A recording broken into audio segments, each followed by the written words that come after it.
Bonjour et bienvenue pour une nouvelle vidéo un peu spécifique puisqu'il s'agit encore d'une vidéo du PLIB, donc le prix littéraire de l'imaginaire Booktube. Le livre que je vais vous présenter aujourd'hui fait partie des 7 finalistes. Bon, je prends un petit peu le temps de lire chacun des 7 finalistes, mais ça arrive progressivement, je suis en train d'y arriver. Le livre que je vais vous présenter aujourd'hui, il s'agit du Complot des Corbeaux, donc le premier tome des Sœurs Carmine, écrit par Ariel Ozel, qui est sorti chez Mnemos dans leur collection Naos, qui est la collection pour les, je crois que pour les ados, les adultes. Et dans cette histoire-ci, on se retrouve dans une ville un peu spécifique qui s'appelle Grisaille. Grisaille où évoluent 3 jeunes filles, Mériver, Dolorine et leur grande sœur Tristabel. Un beau jour, Mériver, qui elle est une voleuse, se retrouve mêlée à un complot en fait, parce qu'elle a volé une cassette qu'elle n'aurait pas dû et qui est convoitée par beaucoup de personnes, et elle se retrouve dans de sacrés ennuis.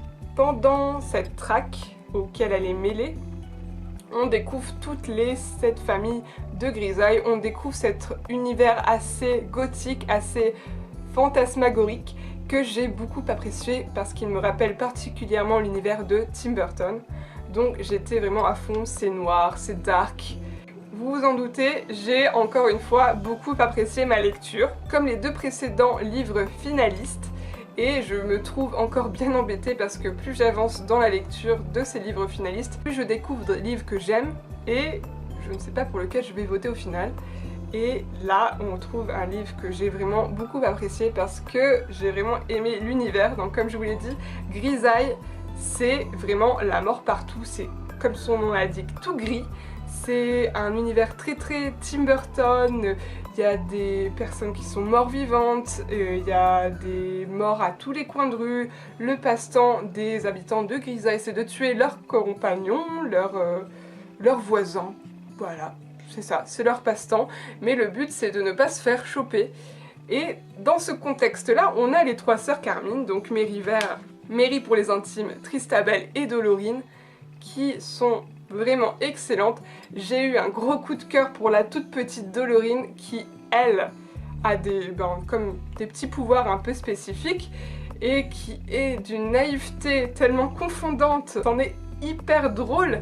Sa poupée, qui Monsieur Nix, est une poupée assez spécifique. On ne sait pas trop ce qu'elle est, mais elle lui dit à longueur de temps des choses horribles. Sauf que Dolorine, elle est tellement mignonne, elle comprend rien du tout. Du coup, elle prend des fois au pied des lettres ce que lui dit sa poupée, et ça donne des pages hilarantes de son journal. J'ai vraiment beaucoup ri, franchement le ton pince sans rire qu'utilise Ariel Ozel est excellent.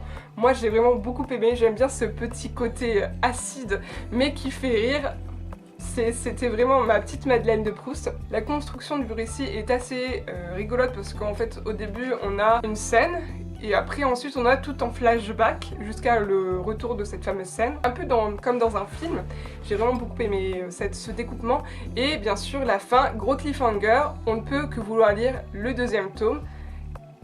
Et honnêtement, je vais pas tarder à me l'acheter. Ce tome-ci est principalement centré sur Méry, le tome prochain sera sur Tristabel, la plus grande des sœurs, et le 3e tome sur Dolorine, ma petite préférée. Pour ceux qui ont connu comme moi quand ils étaient petits les désastreuses aventures des orphelins Baudelaire, clairement j'ai l'impression de retrouver un petit peu le même genre d'histoire. Je trouve ce même petit ton un petit peu pinçant, un petit peu grinçant, qui est drôle et qui est horrible en fait, parce que la cité de Grisaille elle est horrible pour des petites filles comme Dolorine.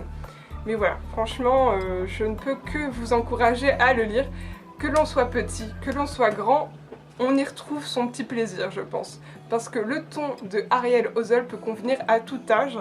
Quand on est jeune on va comprendre certaines choses, quand on est un peu plus vieux comme moi on va comprendre d'autres choses, ça va nous rappeler d'autres souvenirs, et puis on peut que rire à ce que pense Dolorine quand elle écrit ses petits carnets.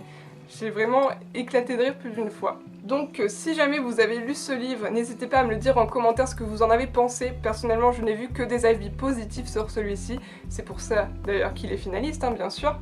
Mais n'hésitez pas. Et si jamais vous avez des suggestions de lecture qui ressemblent à ce genre de livre, n'hésitez vraiment pas parce que là c'était vraiment hyper top, j'ai vraiment adoré. Et moi je vous dis à bientôt dans une nouvelle vidéo et bisous bisous.